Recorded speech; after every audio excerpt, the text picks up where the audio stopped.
तर विजय वडेट्टीवारांनी पुन्हा एकदा पाकिस्तान धार्जिणी भूमिका घेतल्याचा आरोप चंद्रशेखर बावनकुळेंनी ट्विट करून केलाय। शहीद हेमंत करकरेंवरती चालवलेली गोळी ही दहशतवादी अजमल कसाबची नव्हती असा आरोप विजय वडेट्टीवारांनी केला होता आणि वडेट्टीवारांनी यावरती स्पष्टीकरण दिलं। माजी पोलीस अधिकारी SM मुश्रीफ यांच्या हू किल्ड करकरे या पुस्तकाच्या आधारे हे वक्तव्य केल्याची सारवासारव विजय वडेट्टीवारांनी केली। मात्र बावनकुळेंच्या आरोपानंतर जोरदार राजकारण सुरू झाले आणि आरोप प्रत्यारोपाला सुरुवात झाली। हेमंत करकरे साहेबांचा ती गोळी कसाबच्या बंदुकीतली नव्हती, कुठल्या अतिरेक्यातली नव्हती, तर ती गोळी एका पोलीस अधिकाऱ्यांची होती, RSS समर्पित। त्यावेळेस ते पुरावे लपवणारा देशद्रोही कोण असेल तर तो उज्ज्वल निकम आहे।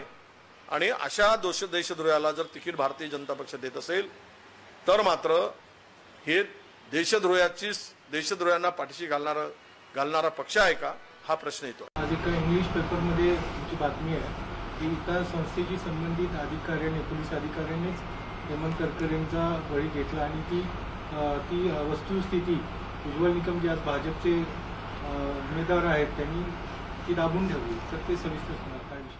नाही, असं आहे की SM मुश्रीफांनी जे पुस्तक लिहिलं आहे, कदाचित वाचन तुमच्या आलं की नाही मला माहिती नाही, त्या पुस्तकाचा दाखला घेऊन मी म्हटलं।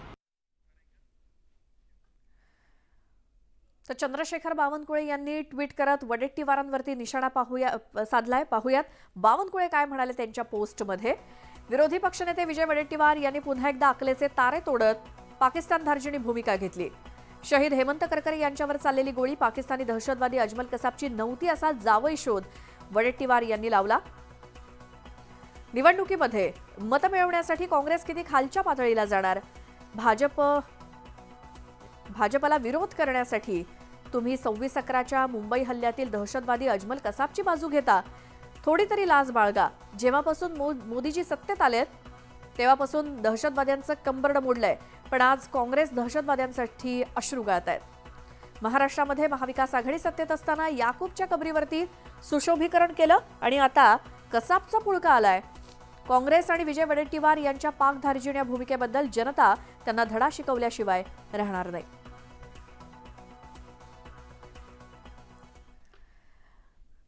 दरम्यान उज्ज्वल निकम यांनी सुद्धा वडेट्टीवारांच्या आरोपांचं खंडन केलं आणि वडेट्टीवारांनी केलेले आरोप हे धादांत खोटे असल्याचं त्यांनी म्हटलं।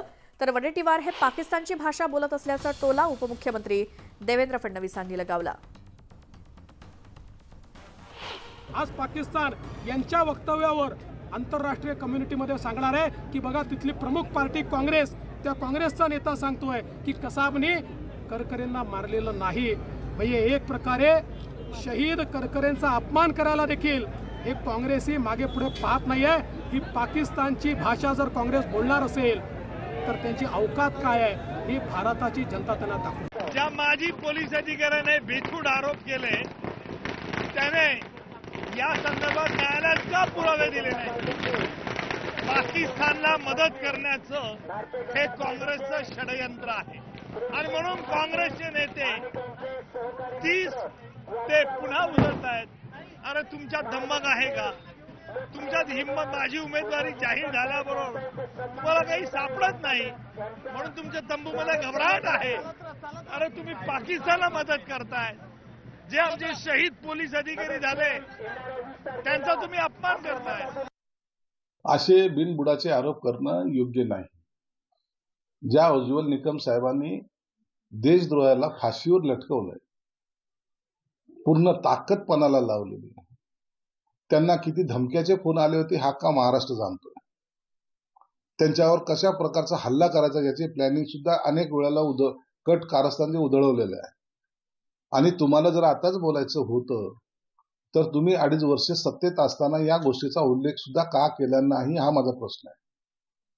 म्हणजे एखादा माणूस देशासाठी समर्पित होऊन काम करणारा जर लोकसभेमध्ये जाऊन आणखीन प्रखरपणे देशाची बाजू मांडू शकतो किंवा देशाच्या हितासाठी बोलू शकतो, असा माणूस जेव्हा जातो तर त्याच्यावर असे ऑब्जेक्शन घेणं मला वाटतं हाच खरा देशद्रोह आहे। जीवाची पर्वा न करता उज्ज्वल निकम यांनी त्या ठिकाणी केस लढून फाशीची शिक्षा दिली आणि त्याच्यामुळे जर अशा देशभक्तीसाठी लढणाऱ्या, देशासाठी लढणाऱ्या एका देशभक्त उज्ज्वल निकमांविषयी असं वडेट्टीवार जर वक्तव्य करत असतील आणि त्यांच्या कर्तृत्वाचा अपमान करत असतील आणि जर राजकीय अभिनिवेशातना त्या ठिकाणी अशा प्रकारचा आरोप करतील हे तर दुर्दैवी आहे.